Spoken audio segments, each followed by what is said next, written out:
नमस्कार, मैं आपका मित्र सर्वमित्र। मसला है कि अगर घोटाला करने वालों को सजा ना देकर माफी दे दी जाए तो आप क्या कहेंगे? क्योंकि सुना है कि हरियाणा में ऐसा होने जा रहा है। इस मीडिया रिपोर्ट के मुताबिक रजिस्ट्री घोटाले में 800 से ज्यादा अफसरों और कर्मचारियों को माफी मिलेगी। अब अगर घोटाला किया है उसके बावजूद माफी मिलेगी तो फिर क्या हो सकता है? फिर तो और हौसले बुलंद हो जाएंगे घोटाला करने वालों के। फिर तो सिस्टम में सुधार नहीं हो सकता। फिर तो भेड़ चाल और बढ़ जाएगी कि करो घोटाला, कौन पूछता है। इस मामले में अधिकारियों को विभाग की ओर से अंडर रूल 7 के तहत नोटिस जारी किए गए थे। इसके तहत चार्जशीट के बाद जुर्माना, वार्षिक वृद्धि पर रोक, डिमोशन और नौकरी जानी भी संभव है। सुना है कि अब बीच का रास्ता अपना रही है सरकार। आपने कोरोना काल में हरियाणा में हुए रजिस्ट्री घोटाले के बारे में सुना होगा। काफी हो हल्ला हुआ था उस वक्त, विधानसभा में भी बहस हुई थी। अब जो कार्रवाई ना करने की बात की जा रही है तो तर्क यह है कि अगर 800 से ज्यादा अधिकारियों कर्मचारियों पर कार्रवाई करेंगे तो राजस्व विभाग का काम प्रभावित हो जाएगा। अगर ऐसा है तो कमाल का तर्क है। एक तरफ सरकार कह रही थी कि कोई रजिस्ट्री घोटाला हुआ ही नहीं है और एक तरफ यह खबर है। आपको पता है ना कि लॉकडाउन के समय में रजिस्ट्रियों में गड़बड़ी बारे काफी लोगों की शिकायतें सामने आई थी, जिसमें बीजेपी के ही कई कार्यकर्ता थे।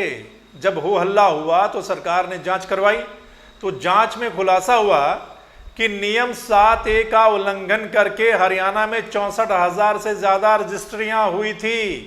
तहसीलदारों और नायब तहसीलदारों ने बिना एनओसी के ही रजिस्ट्रियां कर दी थी। अब क्या है कि राजस्व विभाग ने फरवरी में इस महकमे के 800 से ज्यादा अधिकारियों कर्मचारियों को कारण बताओ नोटिस जारी कर दिए थे, जिनमें सब रजिस्ट्रार, संयुक्त रजिस्ट्रार, क्लर्क और पटवारी भी शामिल थे। अब 6 महीने बीत जाने के बाद भी आधे से ज्यादा अधिकारियों और कर्मचारियों ने नोटिस का जवाब ही नहीं दिया। कमाल है ना, मतलब वो नोटिस को कुछ समझते ही नहीं। आपको पता होगा कि कुछ रिकॉर्डिंग भी वायरल हुई थी कि इस महकमे का अधिकारी बोल रहा था कि क्या करें, पैसा ऊपर तक देना पड़ता है। एक बीजेपी नेता ने बकायदा ये आरोप लगाए थे।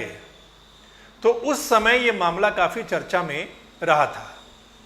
हरियाणा की गठबंधन सरकार पर गंभीर आरोप लगे थे, लेकिन सरकार अपना बचाव भी कर रही थी और जांच करवाने की बात कही थी, जिसके बाद जांच हुई तो नोटिस दिए गए।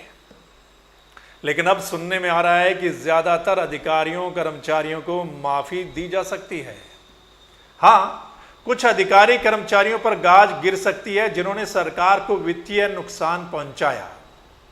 नियम 7A के तहत अर्बन एरिया के साथ लगती जमीन की रजिस्ट्री के लिए एनओसी लेना जरूरी होता है और इस घोटाले में यह निकलकर सामने आया है कि 64,000 से ज्यादा रजिस्ट्रियां नियम 7A का उल्लंघन करके कर दी गई थी।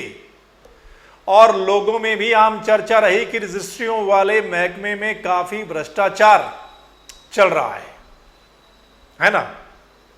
बहुत सारे लोग सोशल मीडिया पर भी लिखते हैं कि ये जो महकमा है रजिस्ट्रियों वाला, इसमें बहुत भ्रष्टाचार होता है।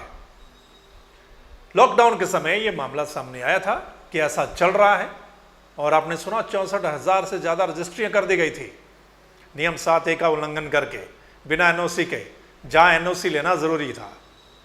शुरुआत में तो सरकार बचाव कर रही थी और कह रही थी कि घोटाला हुआ ही नहीं।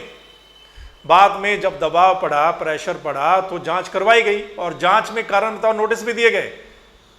लेकिन क्या कुछ निकला? और अब यह खबर सामने आ रही है इस मीडिया रिपोर्ट के मुताबिक कि 800 से ज्यादा ऐसे लोगों को माफी दी जा सकती है। तो फिर क्या होगा? तो दोस्तों, आपने भी बताना है। अपनी राय दीजिएगा कमेंट करके इस वीडियो पर। इस वीडियो को ज़्यादा से ज़्यादा शेयर कर दीजिए ताकि तमाम लोगों को पता चले कि क्या चल रहा है हरियाणा में। और अगर आपने सही रिपोर्ट देखनी है तो फिर इस चैनल यानी द मसला को लाइक, सब्सक्राइब, फॉलो कर लीजिएगा ताकि जो हमारा अगला मसला होगा वो आप लोगों तक पहुंच जाए। फिर मिलेंगे अगले मसले के साथ। तब तक के लिए नमस्कार, आदाब, सत श्री अकाल, राम राम।